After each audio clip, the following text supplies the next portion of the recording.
ఈ వీడియో పూర్తిగా చూడండి. నచ్చితే లైక్ చేయండి, మీ స్నేహితులు కూడా షేర్ చేయండి. సబ్స్క్రైబ్ చేసుకోవటం మాత్రం మర్చిపోకండి. సబ్స్క్రైబ్ చేసుకుంటే నా వీడియోలన్నీ చూడవచ్చు.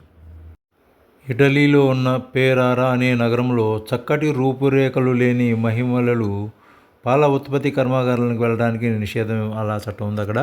అలాగే అమెరికాలోని డెలావేర్ ప్రాంతంలో స్త్రీలు తమకు నచ్చిన పురుషులకు ప్రేమిస్తున్నారని చెప్పకూడదు. ఆ విధంగా చెప్పేవారికి క్రమశిక్షణ రాహిత్యంతో ప్రవర్తిస్తున్నారని రక్షక భటులు ఖైదు చేసే అవకాశం ఉంది. అలాగే గ్రీసు దేశంలో ఆర్కాడియా ప్రాంతంలో సాయంత్రం 6 గంటల తర్వాత స్త్రీలు కాఫీ త్రాగకూడదట. జపాన్ దేశంలో పనులను చేస్తుండే స్త్రీలు కూలింగ్ గ్లాసులు కళ్ళద్దాలను పెట్టుకునేందుకు అనుమతి లేదు. పోపు గురువు జీవిస్తుండే వాటికన్ నగరంలో ఏ ఒక్క ఎన్నికల్లో స్త్రీలకు ఓటు హక్కు లేదు. ప్యాంటును ధరించేందుకు కూడా అనుమతి లేదు వారికి. చైనాలో కొన్ని విధాలైన ఉన్నత చదువులను చదువుకునేందుకు స్త్రీలకు అనుమతి లేదు. అలాగే అమెరికాలోని కెంటకీ ప్రావిన్స్లోనున్న ఓలెన్స్ బరోలో భర్త అనుమతి లేకుండా భార్య టోపీని ధరించడం కూడా పెద్ద నేరం కింద భావిస్తారు. అమెరికాలోని వెర్మాంట్ ప్రాంతంలో స్త్రీలు కృత్రిమ దంతాలను పెట్టుకోవాలంటే భర్త నుంచి లిఖితపూర్వక అనుమతి తీసుకోవాలి. అలాగే సౌదీ అరేబియా దేశంలో స్త్రీలు బ్యాంకు ఖాతాలను ప్రారంభించాలనుకుంటే పురుషుల అనుమతి తప్పనిసరిగా కావాలి. ఇరాన్ దేశంలో పురుషులు చేతులు లేని చొక్కాలతో ఆడుతుండే క్రీడల పోటీలను చూసేందుకు స్త్రీలకు అనుమతి లభించదు.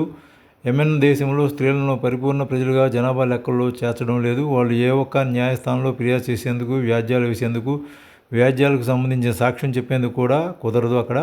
అమెరికా దేశంలో విస్కాన్సన్ ప్రావిన్స్లో స్త్రీలు ఎరుపు రంగు దుస్తులను ధరించి బహిరంగ ప్రదేశాలకు వెళ్ళకూడదనే ఒక నిబంధన ఉంది. అమెరికా దేశంలోని మిచిగన్ ప్రావిన్స్లోనున్న ఒక పాతకాలపు చట్టం ప్రకారం భర్త అనుమతి లేకుండా స్త్రీలు తమ హెయిర్ స్టైల్ను మార్చకూడదు. అలా చేస్తే నేరం. అమెరికా టొరంటోలో తన భర్తకు వచ్చే ఉత్తరాలను భార్య చదవడం అనేది కూడా నేరమే. ఆఫ్ఘనిస్తాన్లో స్త్రీలు మోతలు పుట్టించే విధంగా ఉంటుండే పాదరక్షలు ఉపయోగించుకునేందుకు ఎటువంటి అనుమతి లేదు. అమెరికాలోని మేరీల్యాండ్ ప్రావిన్స్లో నిద్రపోతున్న భర్త జేబులో ఏమున్నదని భార్య చూడటం కూడా పెద్ద నేరంగా భావిస్తారు.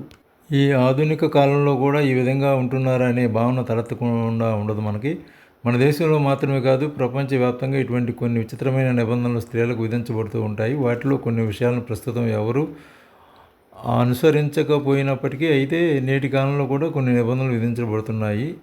చాలా దేశాల్లో ఇవి అనుసరించట్లేదు, కానీ ఇవి అమల్లో పెట్టి ఉంచారు. కానీ చట్టం చేసినా ఎవరో అనుసరించట్లేదు ఇవి ఈ కాలంలో. కానీ కొన్ని చోట్ల ఇంకా అమల్లో ఉన్నట్లుగా మనకి తెలుస్తుంది. ఇలా వింతలు విశేషాలు చాలా ఉంటాయి. మరొకసారి మళ్ళీ తెలుసుకుందాం.